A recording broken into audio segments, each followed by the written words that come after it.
Mutfağımdan ve Ankara'dan herkese selam ve sevgiler. Tam mevsimindeyiz.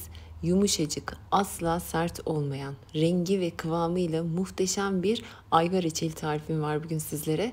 Tarifime 1 litre soğuk suya yarım limon suyu sıkarak başlıyorum. Limonlu su bir kenarda dursun. Şimdi ayvalarımı hazırlayacağım. Net ağırlığı 1 kilo olan ayva kullandım. Özellikle tam 1 kilo seçtim ki sizler de rahatlıkla tarifi uygulayabilirsiniz. Ayvaların kabuklarını, varsa ezik ya da çürük yerlerini temizleyerek hazır hale getiriyorum. Ayva reçeli diğer reçellere göre yapımı daha farklıdır. Çünkü sert bir meyve. Eğer dikkat etmezseniz ayva reçeliniz de çok sert olur. O yüzden vereceğim püf noktalarını ve ayrıntılara lütfen dikkat edin. Tam ortadan ikiye kestikten sonra çekirdek kısmını ve beyazlarını iyice temizliyorum. Özellikle beyazlarını mutlaka alın. Çünkü ayvanın en sert olduğu kısım burasıdır. Çekirdekleri reçel yapımında kullanmak için ayırıyorum.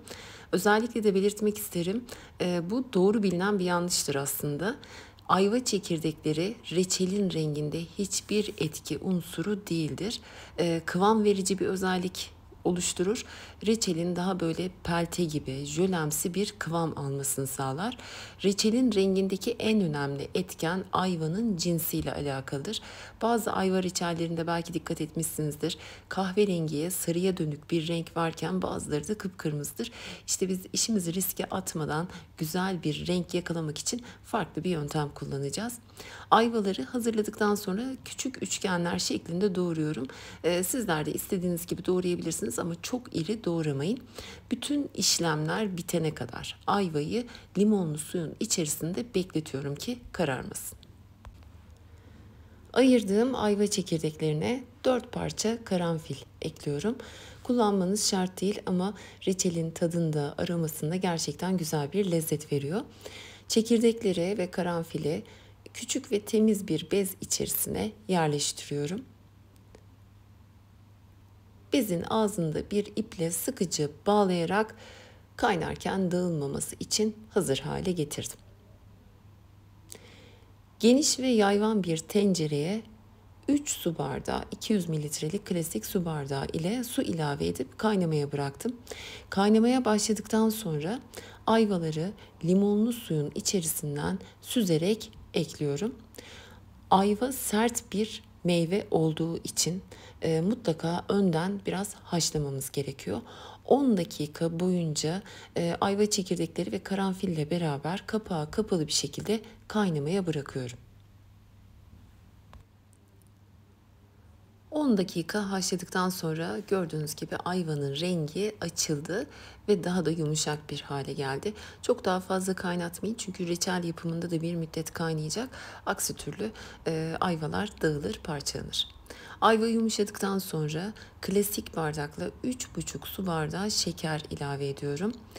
Şekeri mutlaka ayvaları önden haşlayıp yumuşadıktan sonra ekleyin. Aksi halde şekerle beraber kaynatırsanız ayvanız daha da dirileşir, sertleşir. Dolayısıyla reçeliniz de sert olur ayvalar. Buna dikkat edin.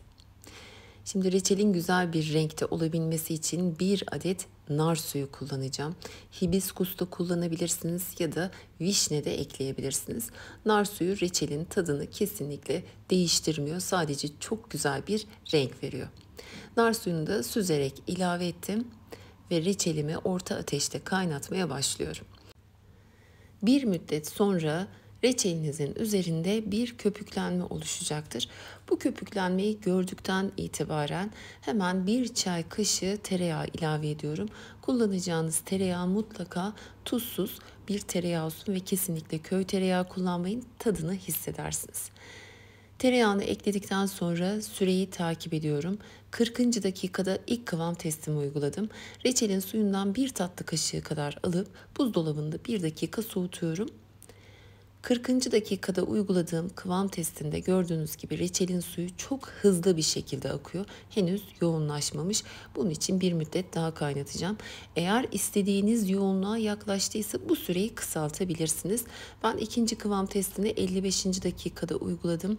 Yine reçelin suyundan bir tatlı kaşığı kadar alıp buzdolabında 1 dakika soğuttum ve istediğim kıvamı yakaladım. Kıvam testi uygularken ocağınız mutlaka en kısık ateşte olsun. İstediğiniz yoğunluğu 40 ila 60 dakika aralığında mutlaka yakalayacaksınız. Bu süreyi değiştiren meyvenizdeki su oranıdır. İstediğim yoğunluğu yakaladıktan sonra bir tutam kadar limon tuzu ilave edip limon tuzu eriyene kadar bir taşım daha kaynatıyorum. Gördüğünüz gibi rengi şimdiden muhteşem oldu. Bekledikçe bu renk daha da belirgin hale gelecektir. Reçelimi uzun vadede saklamak istediğim için kaynar haldeyken steril hale gelmiş cam kavanozlara aktaracağım. İçindeki bez torbayı çıkartıyorum ve sıcaklığını kaybetmeden hemen kavanozlara aktarıyorum.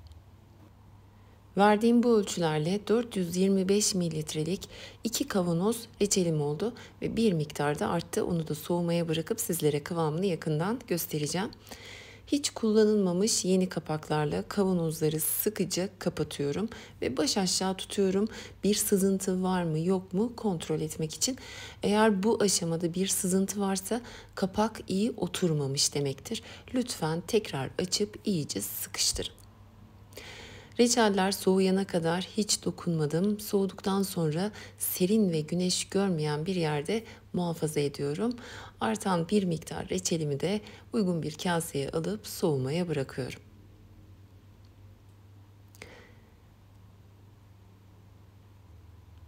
Soğuduktan sonraki kıvamı da tıpkı bu şekilde. Test yaptığım yoğunlukta. Hiçbir sürpriz yaşamazsınız bu konuda. Yeter ki verdiğim püf noktalarına ve ayrıntılara dikkat edin.